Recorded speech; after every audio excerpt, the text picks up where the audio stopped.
பிரதமர் நரேந்திர மோடி ஜூலை 26ஆம் தேதி தூத்துக்குடியில் நடைபெறும் நிகழ்ச்சியில் கலந்து கொண்டு 4500 கோடி ரூபாய் மதிப்பில் தொடங்கவுள்ள திட்டங்களுக்கு அடிக்கல் நாட்டி உரையாற்றுகிறார்.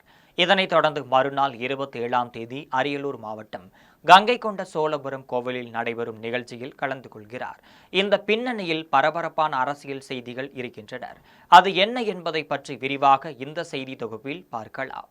இந்திய பிரதமர் நரேந்திர மோடி தற்பொழுது உலகின் பல வெளிநாடுகளில் அரசு முறை சுற்றுப்பயணம் செய்து வரும் நிலையில் தமிழகம் வருவதற்கு முக்கிய காரணம் 2026ஆம் ஆண்டு சட்டமன்ற தேர்தலை எதிர்நோக்கிதான் என்று கூறப்படுகிறது. இந்தியாவில் தேர்தல் நடைபெறும் சமயங்களில் அந்தந்த மாநிலங்களில் ஏதாவது ஒரு நிகழ்ச்சியை ஏற்பாடு செய்து பல்லாயிரம் கோடி ரூபாய்க்கான திட்டங்களை அறிவித்தது தொடங்கி வைப்பது மோடியின் அரசியல் வித்தையாக இருந்து வருகிறது. அந்த வகையில்தான் பிரதமர் மோடி ஜூலை 26ஆம் தேதி தூத்துக்குடியில் நடைபெறும் நிகழ்ச்சியில் கலந்து கொண்டு 4500 கோடி ரூபாய் மதிப்பில் தொடங்க உள்ள திட்டங்களுக்கும் அடிக்கல் நாட்டி உரையாற்றுகிறார்.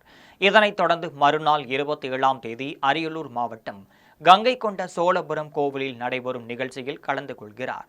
இதனிடையே அதிமுக பாரதிய ஜனதா கட்சி கூட்டணி ஏற்பட்டுள்ள நிலையில் அவருடைய தமிழக பயணத்தில் அரசியல் ஆலோசனைகளும் நடத்தப்பட இருக்கின்றனர். இதில் பாரதிய ஜனதா கட்சியைச் சேர்ந்த முக்கிய நிர்வாகிகள் மற்றும் தலைவர்கள் கலந்து கொள்ளக்கூடிய நிகழ்ச்சிகளில் ஆலோசனைகளை வழங்க இருக்கிறார்.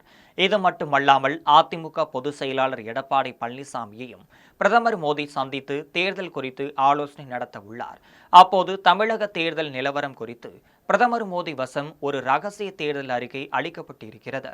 ஒவ்வொரு மாநிலங்களிலும் தேர்தல் களம் எப்படி இருக்கிறது என்பதை பற்றி அறிந்து கொள்வதற்காக உள்துறை அமைச்சர் அமித்ஷா ஒரு ரகசிய அமைப்பு வைத்திருக்கிறார். அந்த அமைப்பு சார்பில் மேற்கு வங்காளம், பீகார், தமிழ்நாடு உள்ளிட்ட மாநிலங்களில் தீவிர கள ஆய்வுகள் மேற்கொள்ளப்பட்டு வருகிறது. அந்த ஆய்வின் அறிக்கையின்படி தமிழ்நாட்டில் திமுக கூட்டணிக்கு 140 இடங்கள் கிடைக்கும், அதிமுக பாஜக கூட்டணிக்கு 90 இடங்கள் கிடைக்கும், மற்ற கட்சிகளுக்கு 4 இடங்கள் கிடைக்கும் என தகவல் கிடைத்துள்ளது.